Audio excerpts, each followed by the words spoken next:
Dans notre vie, on cherche tous la même chose. On veut être heureux. On veut réussir. On veut des relations saines. On veut se sentir en paix. Et pour ça, on change tout à l'extérieur. On change de travail, on change de maison, on change de partenaire, on change de pays. On croit que le bonheur est dans le prochain diplôme, la prochaine promotion, la prochaine relation. Mais au fond de nous, il y a une voix qui murmure. Une voix qui dit « Pourquoi je n'y arrive pas? Pourquoi les autres et pas moi? Pourquoi je ressens toujours ce vide ?» Cette voix, elle vient de quelque part. Elle vient de ce qu'on appelle l'esprit. Ou si tu préfères, le cœur, l'âme, la conscience. Et si je te disais que ce vide, cette voix, c'est peut-être juste une déconnexion? Une déconnexion d'avec celui qui nous a créés. Parce qu'au fond, on le sait tous. On sent qu'on n'est pas là par hasard.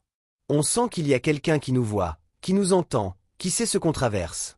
Le problème, on vit comme si ce n'était pas vrai. On vit comme si on était seul. Et notre esprit, privé de cette lumière, il s'étouffe.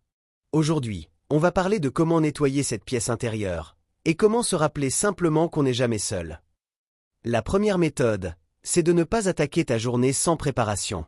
La plupart des gens se lèvent, prennent leur téléphone directement, et commencent à recevoir les problèmes des autres, les messages, les mails, les news. Résultat, ta journée commence dans le stress des autres. Avant de toucher à ton téléphone, accorde-toi 5 minutes. Juste 5 minutes. Tu peux t'asseoir au calme, prendre une inspiration profonde. Et simplement dire dans ton cœur, « Mon Dieu, je te confie ma journée. Facilite-moi les choses. Mets de la lumière sur mon chemin. » C'est comme prendre une douche le matin. Tu ne sortirais pas de chez toi sans te laver le corps. Alors pourquoi sortir sans laver ton cœur? Ces 5 minutes, elles changent tout. Tu verras, les journées où tu fais ça, tu es plus calme, plus patient, plus lucide. La deuxième méthode, c'est de créer une pause au milieu de la journée. On est souvent débordé. Le travail, les enfants, les responsabilités.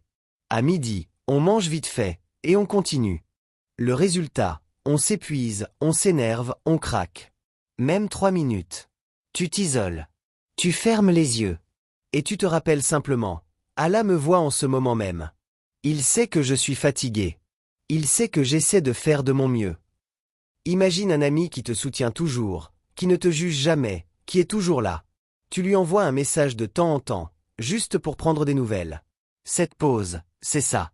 C'est un petit message à celui qui est toujours là. Ça te rappelle que tu n'es pas seul à porter ta charge. La troisième méthode, c'est apprendre à faire une pause avant de réagir. Quand quelqu'un t'énerve, quand une mauvaise nouvelle tombe, quand tout va mal, notre premier réflexe, c'est de réagir à chaud. Et on regrette après. Dans ces moments-là, prends une respiration profonde. Une seule. Et dis dans ta tête, « Ya Allah, aide-moi à être calme. » Ton enfant renverse son verre, alors que t'avais prévenu. Ton collègue te critique devant tout le monde. Ta journée est déjà difficile et là, ça arrive.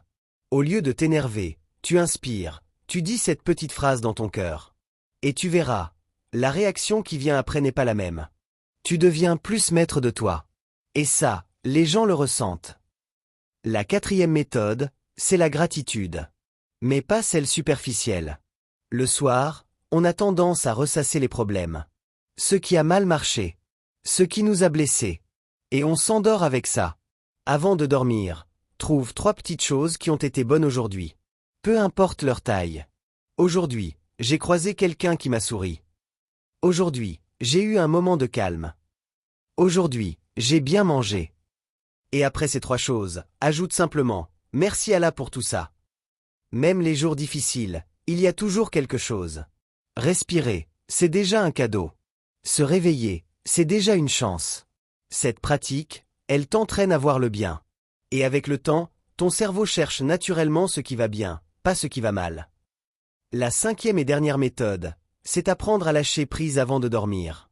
Beaucoup de gens n'arrivent pas à dormir parce qu'ils pensent à tout ce qui n'a pas été fait, à tout ce qui pourrait arriver demain, à tout ce qui les angoisse. Quand tu te couches, pose ta main sur ton cœur. Et dis-lui, on a fait ce qu'on a pu aujourd'hui. Le reste, je le confie à Allah. C'est lui le meilleur des planificateurs. C'est comme si tu donnais un sac très lourd à quelqu'un de plus fort que toi. Pourquoi continuer à le porter? Demain, tu le reprendras s'il le faut. Mais ce soir, repose-toi. Se lâcher prise, c'est la clé d'un sommeil réparateur. Voilà. 5 méthodes simples, que tu peux appliquer dès aujourd'hui. 1. Les 5 minutes du matin pour confier ta journée. 2. La pause de midi pour te rappeler que tu n'es pas seul. 3. La respiration avant de réagir pour garder ton calme. 4. Les 3 gratitudes du soir pour voir le bien. 5. Lâcher prise la nuit pour vraiment te reposer. Tout ça, c'est pour ton esprit. C'est pour cette relation intérieure, avec toi-même et avec Allah. Mais il y a un autre domaine tout aussi important, ta relation avec les autres. Parce qu'on ne vit pas seul. Et parfois, on a l'esprit pur, mais on ne sait pas comment se comporter avec les gens. On est maladroit, on est timide, on s'énerve vite, ou au contraire on se laisse marcher sur les pieds. Dans le prochain épisode, on va parler de la personnalité. Comment développer ce charisme calme et naturel? Comment être respecté sans être dur? Comment être aimé sans se forcer? Si tu veux continuer ce chemin avec moi, abonne-toi maintenant. C'est gratuit, ça prend 3 secondes, et ça te permettra de ne rien manquer.